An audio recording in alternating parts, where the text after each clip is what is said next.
Good morning, it's Shayla from Making Lemonade from Lemons, and this morning it is kind of cold outside. Hi there, Boots. He came running. Hi there, little one. So it got down to 47 degrees last night, and it's supposed to get up to 80 degrees today. And then the rest of the week, because it was only like 76 yesterday, and the rest of this week it's supposed to be up into the mid to upper 80s or lower 90s. And next week we're supposed to have days that are in the mid 90s. So we had a cool day that's like fall's coming. and then I know. And then we have our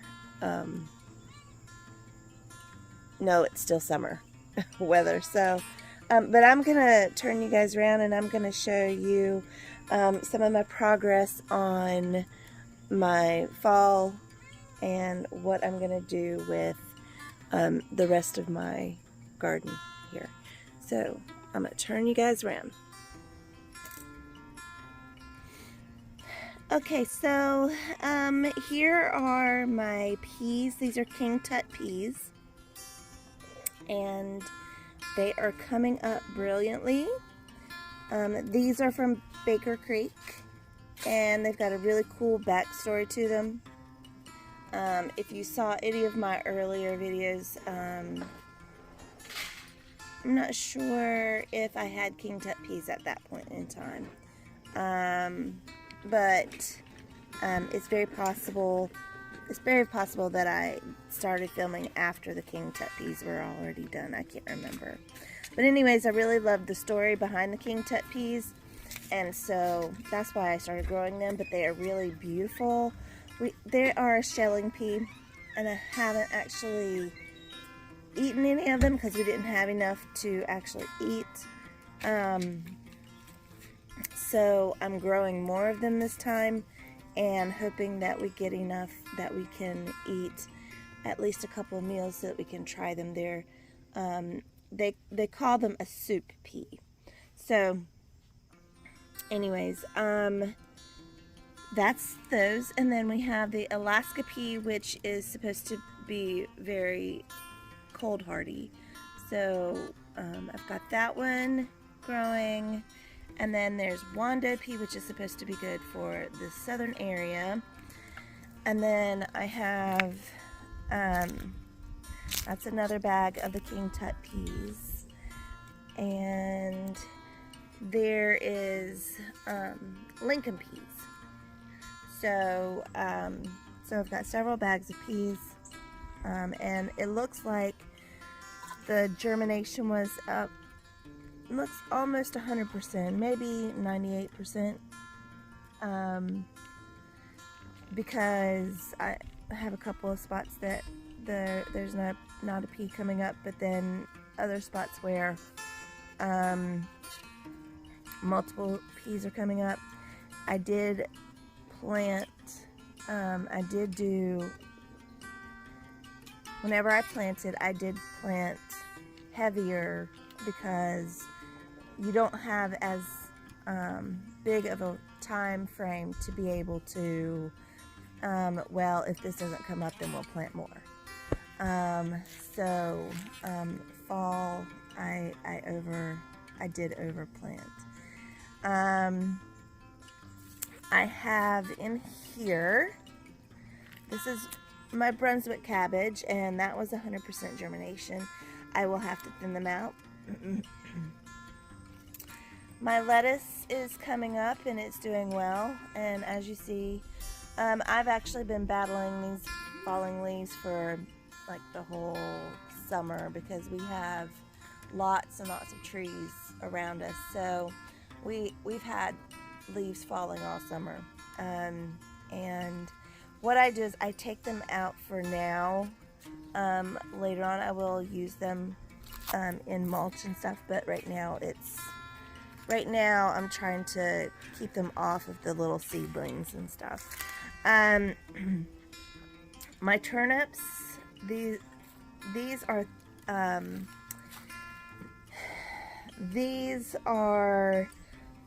an Asian variety. Those are purple top, and then there's another Asian variety, and I have one more Asian variety that's not over here right next to these, but as you see, I already have weeds that I have to pull up. So but these, they look like they have they look like they're very crowded, but in reality there might be a couple that I have to thin out, but really they're just kind of laying over. My Swiss chard, and it's looking really good, really pretty with that red vein, the red stem. And then I have here, these are different varieties of orange carrots. And so yes, I'll have to thin them out, but they are looking good. Then over here I have parsnips, and I'm so excited about these because we have never grown these. So I'm excited about them. It looks like one side is coming up and the other side is starting to come up. So it's kind of, you know, the germination is not always the same on all the seeds. So then I have more parsnips over there in that bag. Those are a different type of parsnips. I believe those are the hollow crown parsnips. They are starting to come up, but they are coming up slower than the Harris, I think it's Harris parsnips. These are my red variety of carrots. I just did a variety. They're all different types of red variety of carrots. I know, Boots. They walked off and left you, didn't they? Then I have here, these are the early Jersey Wakefield cabbage, and they are coming up.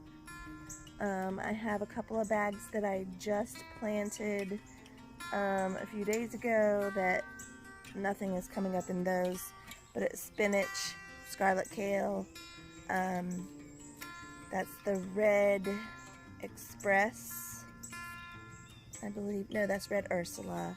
That's the Red Express. These are my purple variety of carrots, and it looks like they only germinated in the middle, which, you know,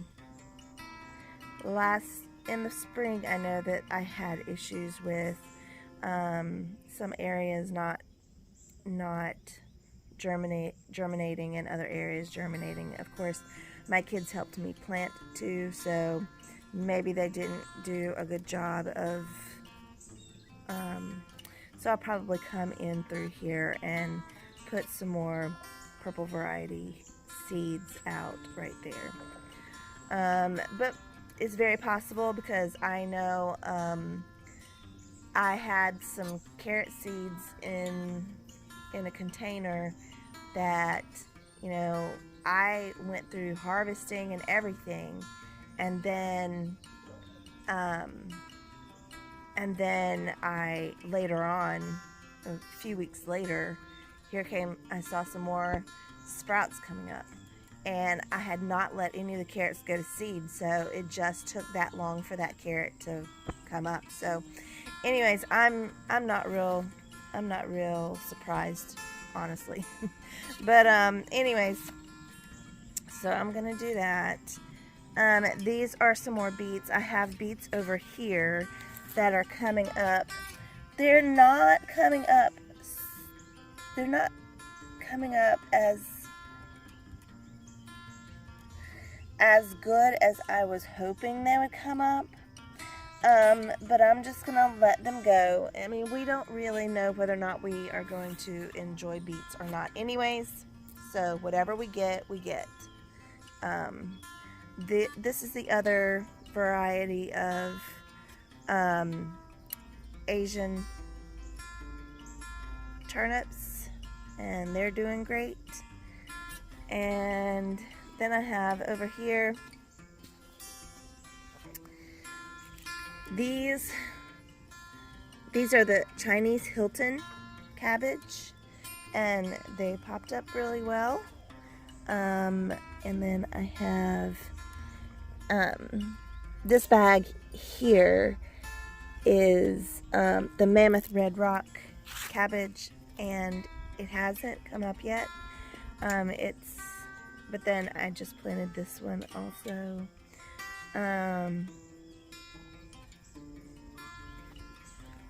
This is another one that I just, it's a type of cabbage, and it's French and I can't pronounce it, but it's one of the ones that has the pointed head, and I just planted that also, so it hasn't come up yet, but I anticipate it coming up soon. These are my red acre cabbage, and I will have to thin that out. And these are, I planted Savoy and Danish ball in here in this grow bag, and I anticipate, of course, having to thin them out.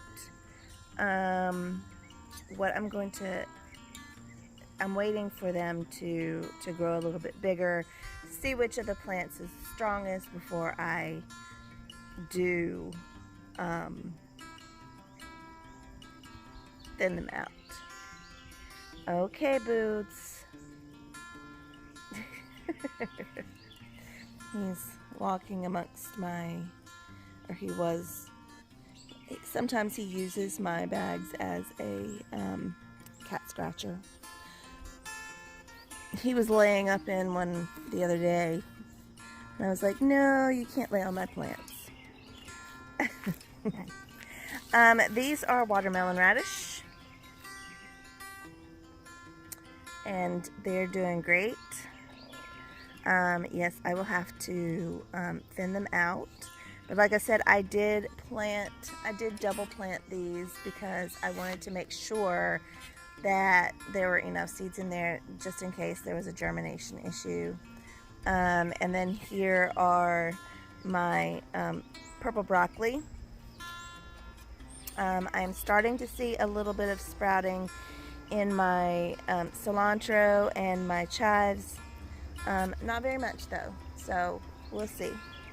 And here is my chamomile, and I'm hoping that since we're not supposed to have a frost until November, I'm hoping that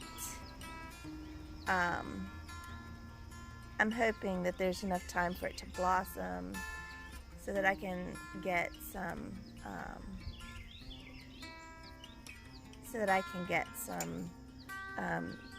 to dehydrate for tea. All right, so here are my beans. These are my pole beans and my peas. And at this point, the foliage is just riddled with bugs and damage from bugs. And it's really just their plants are starting to die off. The vines are still producing, and I do still see vines that have blossoms like this, but there's really not that much in the way of blossoms for the pole beans. So what I'm probably going to do is I'm probably going to take out the pole beans.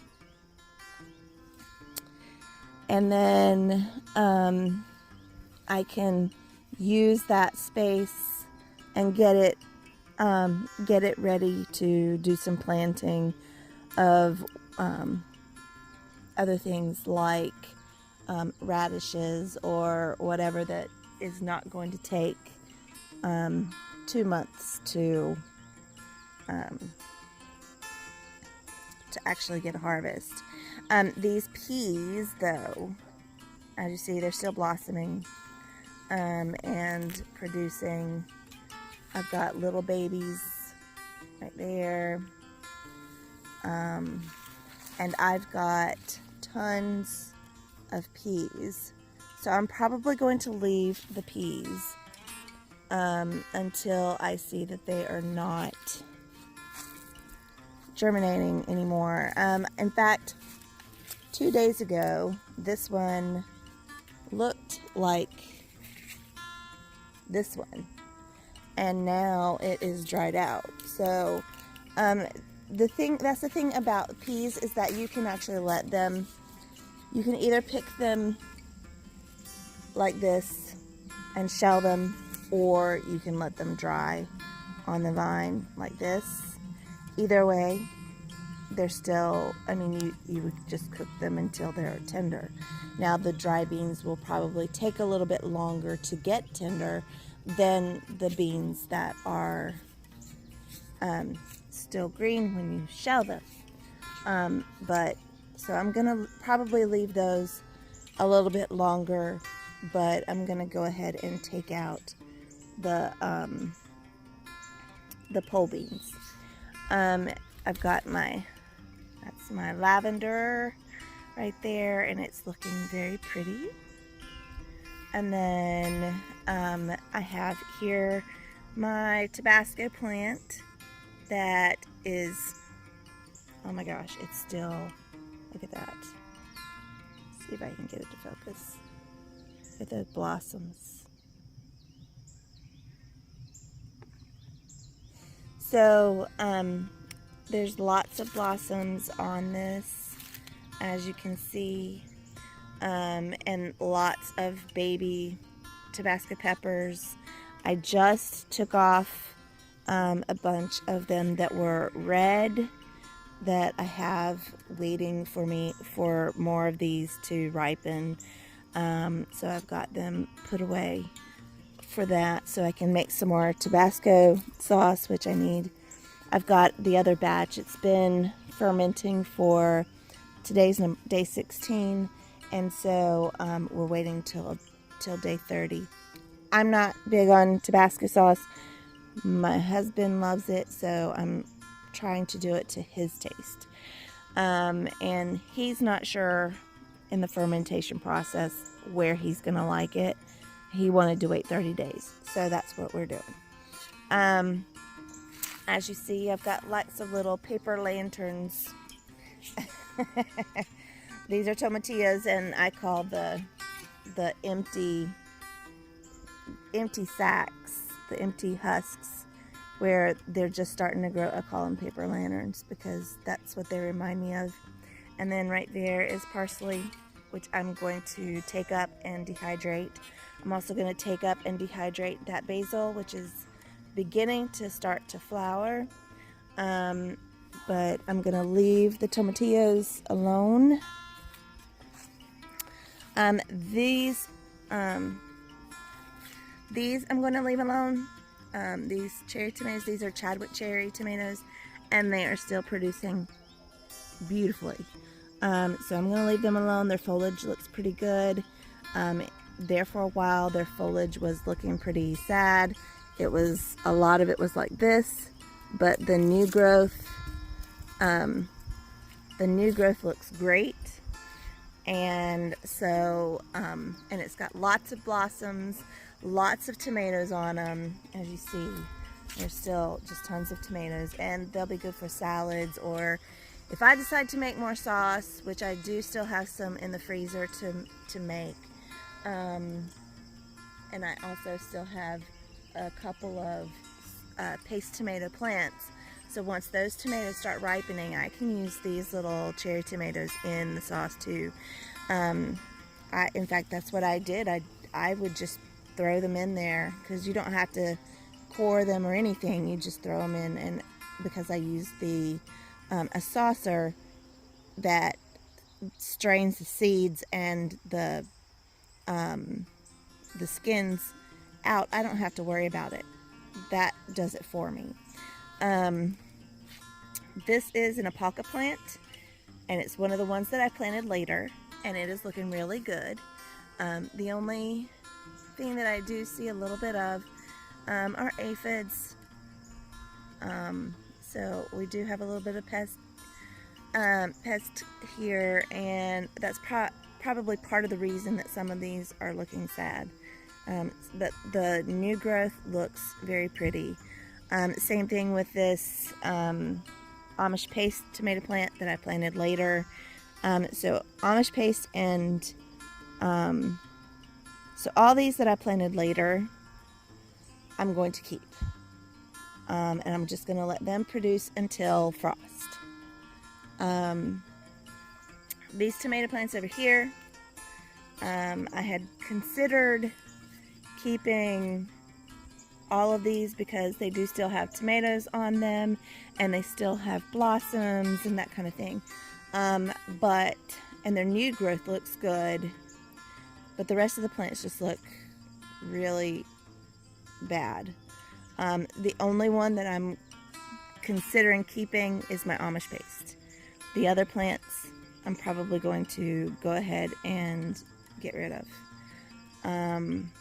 because they're just too bad. And then I can also clean up this area a little bit more because once I do that, and part of the reason we haven't cleaned up this area is because we had pumpkin vines that were going through there, but I have that pumpkin over there that is ready to actually harvest.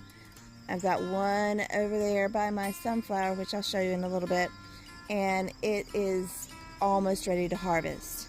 Once that happens, we're going to clear out all this over here, lay down some, we're going to lay down some fabric and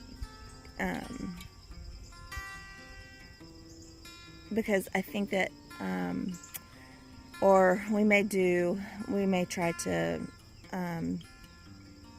I'm not sure exactly what we're going to do with this area, really, to be honest. So I do want to get it cleaned up and get it ready for next year. Just haven't figured out how I'm going to go about doing that because we still are going to use this we're going to use this area for either more flowers or area for the pumpkins and watermelons to spread out. So, hi Boots. Yes, I know. I'm still here.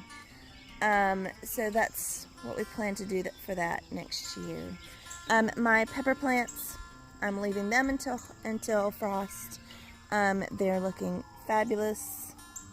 They're still blooming. Look at that. If I can get it to focus. Hello, focus. It wants to focus on the background stuff instead of close up.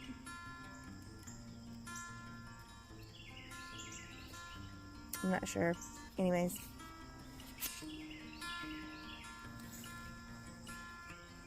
There we go.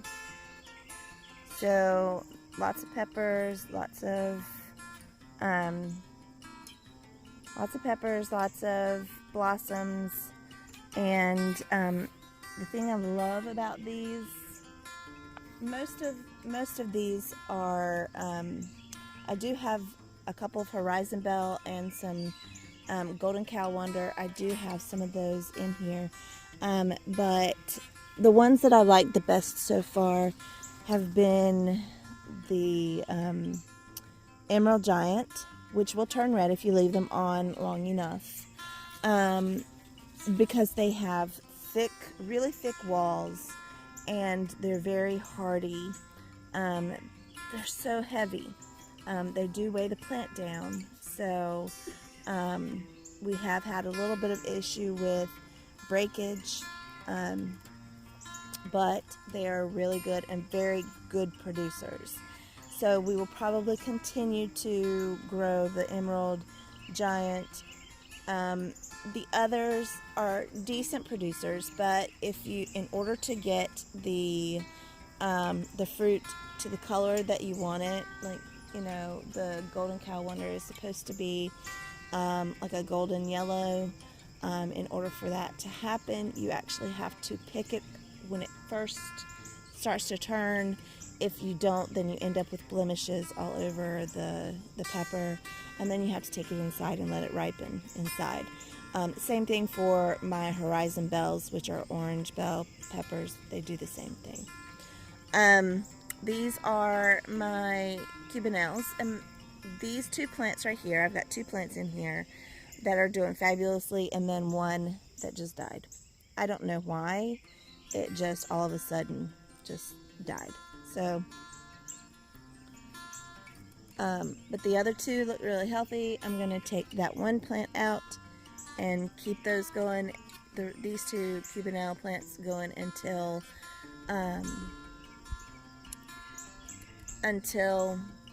frost. Here are my mustard plants, and I'm going to have to come through and replant some of the mustard and Iraq. I don't know how you're supposed to pronounce it, but anyways, I don't think that, maybe one or two plants came up. I think it's just one of those plants came up. The Tatsoi mustard looks like only 2 or 3 plants came up with that. The Mizuno mustard, I can see that it came up, and the collards came up. I have, 4 of those plants, so I'm gonna have to replant a little bit of that. But these are my banana pepper plants, and they're also producing well.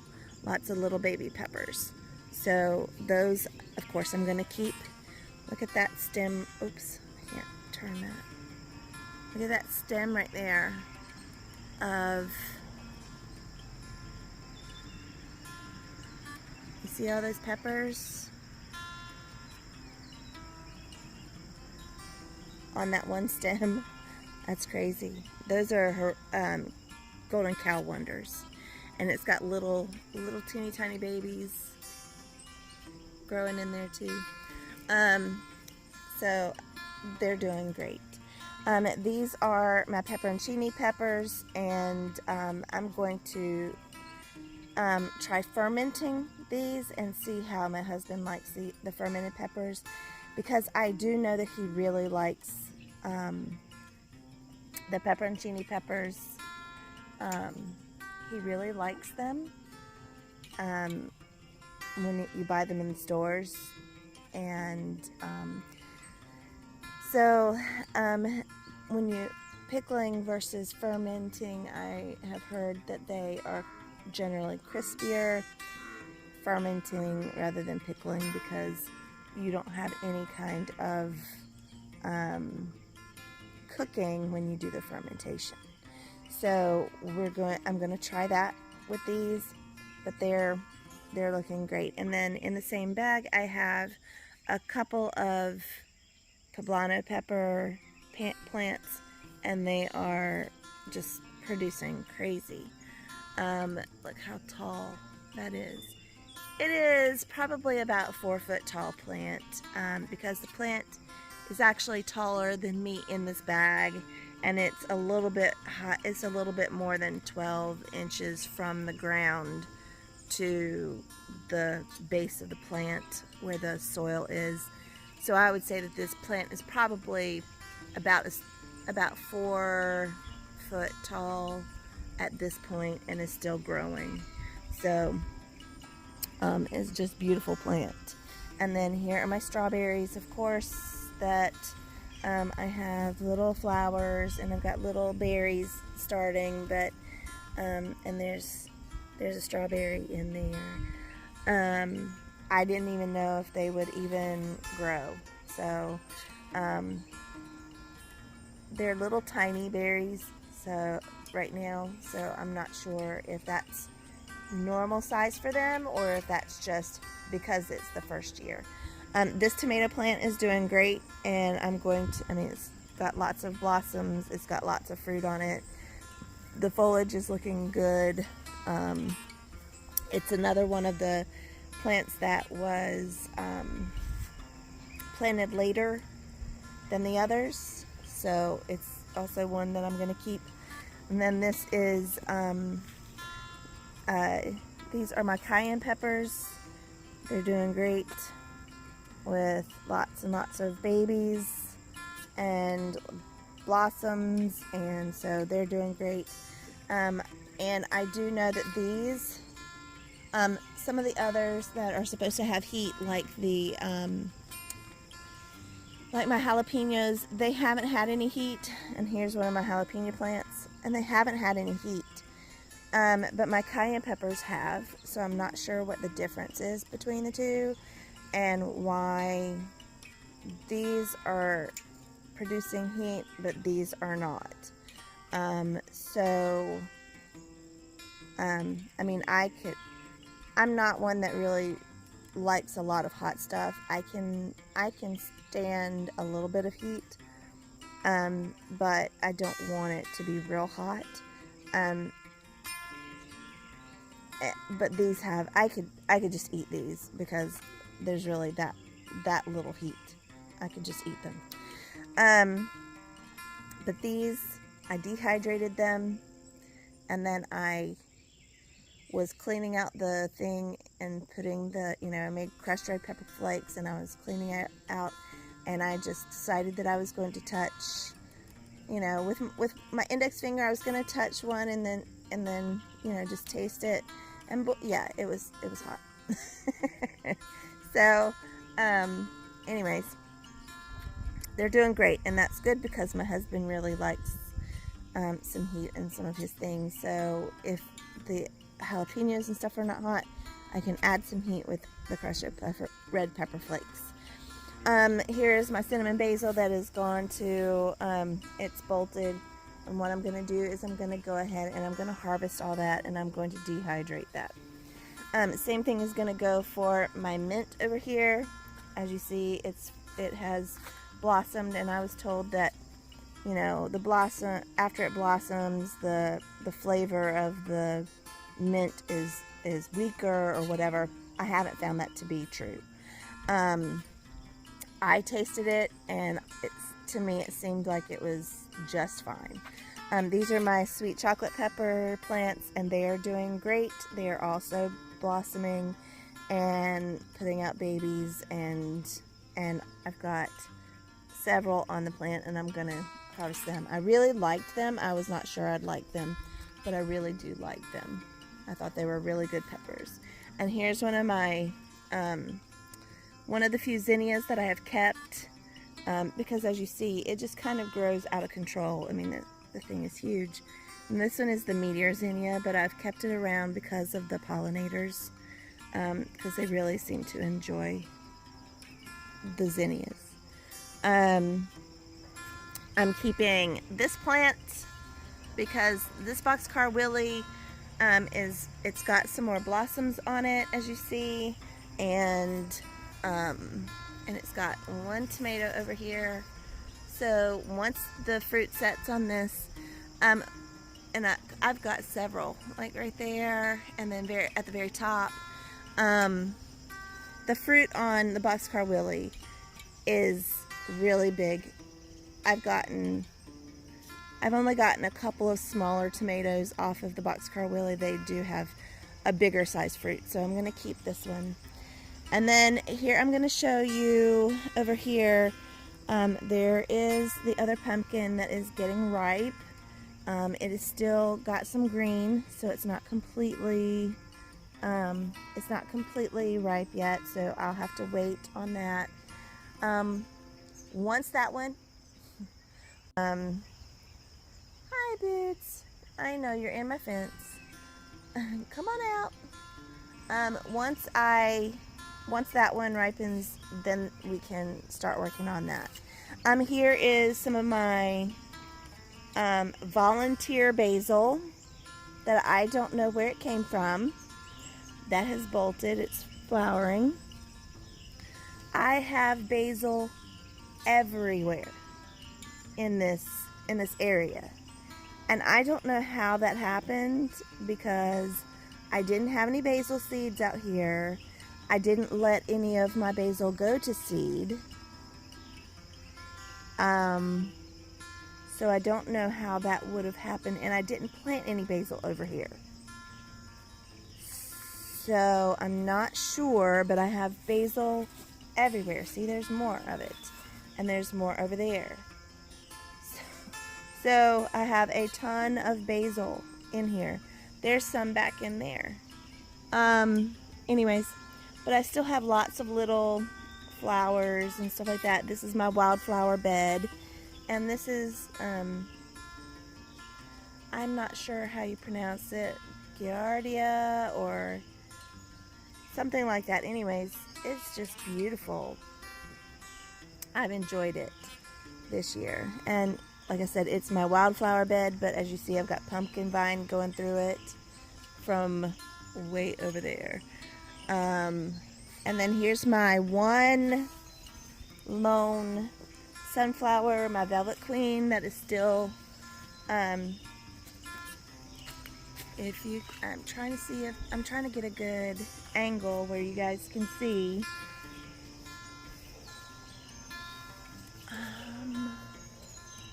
Let's see if I can.